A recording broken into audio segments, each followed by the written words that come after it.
রাত 2:30-3টার সময় চাঁদের মতো সুন্দরী যুবতী মেয়ে একাকিনী কোনো পুরুষ সঙ্গী ছাড়া নিজের ডেরা নিজের তাবু ফেলে কাবা শরীফের ভিতরে এসে গেল। লক্ষ লক্ষ পুরুষের মধ্য দিয়ে আল্লাহর ঘর তওয়াফ করলো, তাহাজ্জুদের নামাজ আদায় করলো, এরপরে দোয়া দুরূদ করে কান্নাকাটি করে মেয়ে লোকটি একাকী লক্ষ লক্ষ মানুষের মধ্য দিয়ে নিজের ঘরে ফিরে গেল। কোন পুরুষের একবার তার চেহারার দিকে নজর পড়েছে তো দ্বিতীয়বার তার রূপ উপভোগ করার মতো সাহস কারো মনের মধ্যে জাগে না।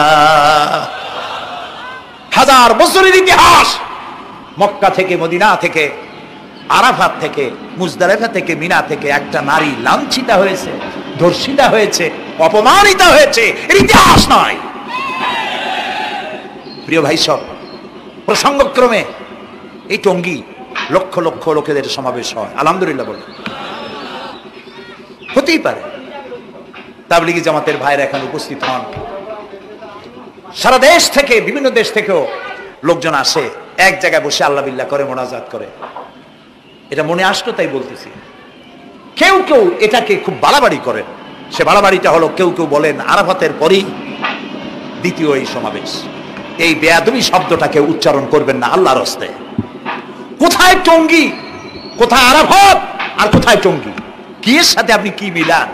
আপনি বলুন এখানে লক্ষ লক্ষ লোক হয়েছে, আমরাও দেখতে পাচ্ছি লক্ষ লক্ষ লোক হয়, কিন্তু আপনি কেন দ্বিতীয় সমাবেশ বলেন? কেন আপনি আরাফাতের ময়দানের পরে এই কথা বলেন? মহাগুনাহ, মহাবেয়াদবি।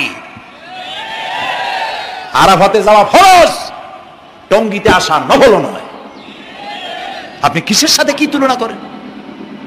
জিন্দেগিতে এই চিন্তা করবেন না। কিছু কিছু লোক আছে গ্রামের মধ্যে, অবশ্য কোনো আলেম, কোনো মুরব্বীরা এইসব কথা বলেন না। মূর্খ যারা, তারা এই ধরনের কথা ছড়াইছে গ্রামে। 3 বার টঙ্গীতে আসতে পারলে 1 হজের সওয়াব হয়। বলেন নাউজুবিল্লাহ। শুধু 3 বার না, কিয়ামত পর্যন্ত লোকের এখানে আসতে থাকবে। আরাফাতের ময়দানে 1 সেকেন্ডের যে সওয়াব হবে তাও হবে না। আরাফাত হচ্ছে সেই ময়দান যেখানে আদম আলাইহিস সালাম থেকে শুরু করে মুহাম্মদ রাসূলুল্লাহ সাল্লাল্লাহু আলাইহি সাল্লাম পর্যন্ত সব নবীদের চোখের পানি শুকিয়েছে। পৃথিবীর কোটি কোটি মানুষ এখানে কাঁদছে। আর আল্লাহ রাসূল বলেছেন, আল হাজ্জুল মাবরুর লাইসা লাহুল জাযাউ ইল্লাল জান্নাহ। একটা কবুল হজের সওয়াব আল্লাহর কাছে বেহেশত দেওয়া ছাড়া আর কিছুই নেই। মান হাজ্জা লিল্লাহ ফালাম ইয়ারফুস ওয়ালাম ইয়াফসুক রাজা কায়াউমিন ওয়ালাদাতহু উম্মুহু, রাওয়াহুল বুখারী। বুখারী শরীফের হাদিস। রাসূলুল্লাহ বলছেন, আরাফাতের ময়দান থেকে হাজিরা যখন বেরিয়ে যায় সন্ধ্যায়, মা যেমন নিষ্পাপ সন্তান প্রসব করে, আরাফাত থেকে হাজিরা তেমন নিষ্পাপ হয়ে বেরিয়ে যায়। আল্লাহর হস্তে আপনারা এই তুলনাটা কেউ করবেন না। বলবেন অনেক বড় সমাবেশ হয়েছে, লক্ষ লক্ষ লোক হয়েছে, বাস শেষ।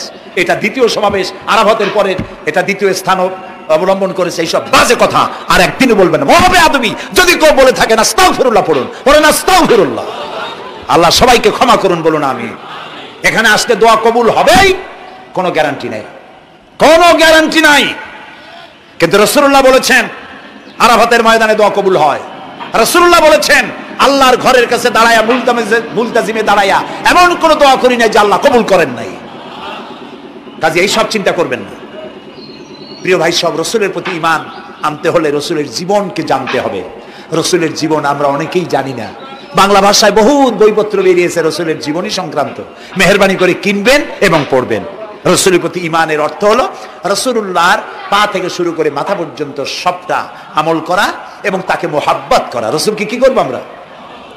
কি মোহাম্মদ সে ওয়াফা তূনে তু হাম তেরে ये जहां चीज ही क्या लोहो कलम तेरे है। মুহাম্মদ সাল্লাল্লাহু আলাইহি ওয়াসাল্লামের সঙ্গে যদি তুমি মহব্বতের কানেকশন জুড়িয়ে দিতে পারো, তার অনুসরণ আর অনুকরণ যদি করতে পারো, আকাশ আর জমিন তো দূরের কথা, লৌহ কলম পর্যন্ত আল্লাহ তোমার জন্য করে দেবে। নবী করিম সাল্লাল্লাহু আলাইহি ওয়াসাল্লামের উপর ঈমান আনার অর্থ হলো তার অনুসরণ অনুকরণ করা। 3 নম্বরে ফাতুজাহিদুনা ফি সাবিলিল্লাহি বিআমওয়ালিকুম ওয়া আনফুসিকুম, আল্লাহর রাস্তায় লড়াই করো জান দিয়া আর মাল দিয়া। কি দিয়ে কোন তো? জান দিয়া আর মাল দিয়ে। আমরা কিন্তু বলি হুজুর আসি আপনার সাথে, আপনার পিছনে আসি, জানটা দিয়ে দেব। এই মানুষেরা খুব চালাক। আপনি জান দিলে তো মাল থেকে যাবে, আগে দেবেন কি মাল, পরে দেবেন জান। মাল দিতে হবে, জান দিতে হবে আল্লাহ দিন প্রতিষ্ঠার জন্য। রাসূলুল্লাহ জীবন দিয়ে, সাহাবায়ে কেরাম জীবন দিয়েছেন, রাসূলুল্লাহ রক্ত দিয়েছেন, দান মোবারক শহীদ হয়েছে। আমি দেখেছি ওহদের মাঠে, আমি ওহদে যখন সফর করেছি, আল্লাহ বহুবার নিয়েছেন আলহামদুলিল্লাহ। আমাকে সেখানকার একজন আলেম মদিনার, তিনি আমাকে নিয়ে গেলেন ওহদে বেশ কয়েক বছর আগে। ওহদে গিয়ে দেখলাম, আমাকে দেখালো যে নবী করিম সাল্লাল্লাহু আলাইহি ওয়াসাল্লামের যেখানে দান শহীদ হয়ে গিয়েছিল, দাঁত মুবারক শহীদ হয়েছে, রাসূলুল্লাহ বেহুশ হয়ে পড়ে গেছিলেন। তাকে হযরতে আবু বকর, হযরত ওমর, হযরত ওসমান এই তিনজনে উঁচু করে নিরাপদ জায়গায় নেওয়ার জন্য দৌড়াচ্ছিলেন। পাহাড়ের উপরে যখন উঠতেছিলেন, ওই তিনজন রাসূলকে খাড়ে করে নিয়ে উঠতেছেন। পাহাড় তখন কাঁপতেছিল, পাহাড় কাঁপতেছে, এত বড় কাঁপন উঠেছে পাহাড়ের। পাহাড় সেই এলাকা থেকে কাগজ কাটলে, কেচি দিয়ে কাগজ কাটলে যেমন রেজা রেজা হয়ে যায়, আমার নিজের চোখে আমি দেখলাম। তিনি আমাকে দেখালেন এই সেই এলাকা যেখানে রাসূল উঠানো হয়েছিল। পাহাড় আল্লাহর ভয়তে কাঁপতেছিল তরতর করে। সেই উঁচা জায়গা, একটা বিশ্রামের মতো জায়গা পাহাড়ের মধ্যে, সেইখানে তাকে নিয়ে যখন রাসূলকে যখন শোয়ানো হচ্ছিল, পাহাড় কাঁপতেছে। নবী করিম সাল্লাল্লাহু আলাইহি ওয়াসাল্লাম তখন বলছেন, উসবুতি ইয়া জিবাল, উসবুতি ইয়া জিবাল, ইন্নাকা আলাইয়া নবিয়ান ওয়াস সিদ্দিকিন ওয়াস শাহীদাইন। হে পাহাড়, উসবুতি ইয়া জিবাল, হে পাহাড় থেমে যা, তোর উপর আল্লাহর নবী, তোর উপরে সিদ্দিক আর দুইজন শহীদ দাঁড়িয়ে আছে, থেমে যা। পাহাড় থেমে গেল। সিদ্দিক হযরত আবু বকর, দুইজন শহীদ তোর উপরে, হযরতে ওমর, হযরতে ওসমান রাদিয়াল্লাহু তাআলা আনহুমা। কবে শহীদ হবে রাসূলুল্লাহ আজকে বলতেছেন, তোর উপরে দুইজন শহীদ দাঁড়িয়ে আছে। এইভাবে কষ্ট করেছেন নবীজি, ক্ষুধায় কষ্ট করেছেন, যুদ্ধ করেছেন। তবে সেই যুদ্ধ আক্রমণাত্মক ছিল না, ডিফেন্সিভ ছিল। আক্রমণকে প্রতিহত করার জন্য তিনি লড়েছেন। প্রিয় ভাই সব, এত কষ্ট করার পর তিনি যে দিন কায়েম করে গিয়েছিলেন, আল্লাহ তাআলা বলছেন, ওয়াতুজাহিদুনা ফি সাবিলিল্লাহি, আল্লাহর রাস্তায় লড়াই করো জান দিয়ে আর মাল দিয়ে আমার দ্বীনকে প্রতিষ্ঠা করার জন্য। যদি তোমরা ইসলাম বুঝে থাকো, এরই মধ্যে তোমাদের জন্য কল্যাণ নিহিত রয়েছে। সুবহানাল্লাহ বলেন, এরই মধ্যে কল্যাণ। সুতরাং শুধু টুপি মাথায় দিয়ে নামাজ পড়লেই হবে না, নামাজও পড়তে হবে, আল্লাহর হুকুম হাকাম মানতে হবে, রোজাও রাখতে হবে, হজও করতে হবে, যাকাতও দিতে হবে, স্ত্রীকে পর্দায় রাখতে হবে, আমলে আখলাকে, সিরাতে সুরাতে, চলনে বলনে, ব্যবসায় বাণিজ্যে, বক্তৃতায়, রাজনীতি, অর্থনীতি, সমাজনীতি, সব জায়গায় আল্লাহ এবং রাসূলের পূর্ণাঙ্গ আনুগত্য করার নামই হলো মুসলমান হয়ে যাওয়া। সুবহানাল্লাহ। এই মুসলমান হইতে পারবো আমরা? আল্লাহ যেন তৌফিক দেয়, কোন আমিন। সবাই বলেন আমিন। আমি এখন আপনাদের নিয়ে মোনাজাত করবো। মোনাজাতের আদব বসা, দাঁড়ানো ভাইয়ের একটু বসেন। এই যত মানুষ দাঁড়ায় আছেন, মেহেরবানি করে একটু বসেন। আমি কিন্তু একবারও বলিনি আপনারা বসেন। দাঁড়ানো ভাইরা মেহেরবানি করে বসেন, মোনাজাত করবো আপনাদের নিয়ে। প্রায় 2 লক্ষ লোক মারা গেছে ভূমিকম্পে, আর 1 লাখের উপরে নিখোঁজ। তাদের জন্য দোয়া করবেন না? যে আল্লাহ আমাদের বাঁচাই দিলেন, তাদের জন্য, তার জন্য দোয়া শুকর আদায় করবেন না? সুতরাং বসেন, বসতে বলছি, দাঁড়াতে বলিনি।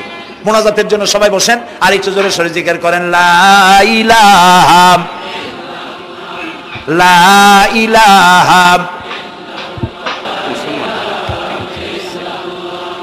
ঘামে শেষ হয়ে গেছে।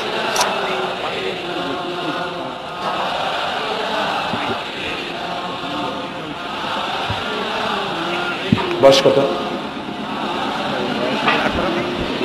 বাড়ি কোথায়?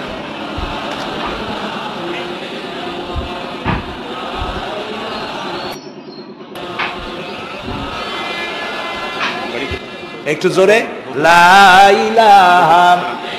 এফিডেভিট করছো? বসে বসে।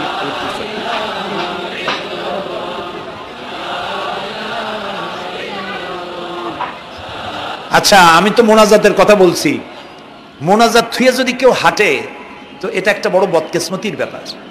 এত মানুষ একসাথে আল্লাহর কাছে মোনাজাতের লোক কিভাবে সামলায়, কেমনে হাঁটেন? এক যুবক ইসলাম কবুল করার জন্য আসছে। সঙ্গীতেই থাকো।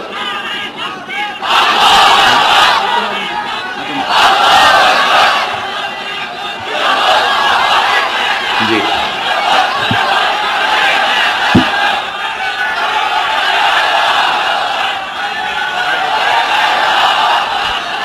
এই ছেলেটি ছেলেটি বাড়ি হলো বগুড়ায়, থাকে উত্তরায়।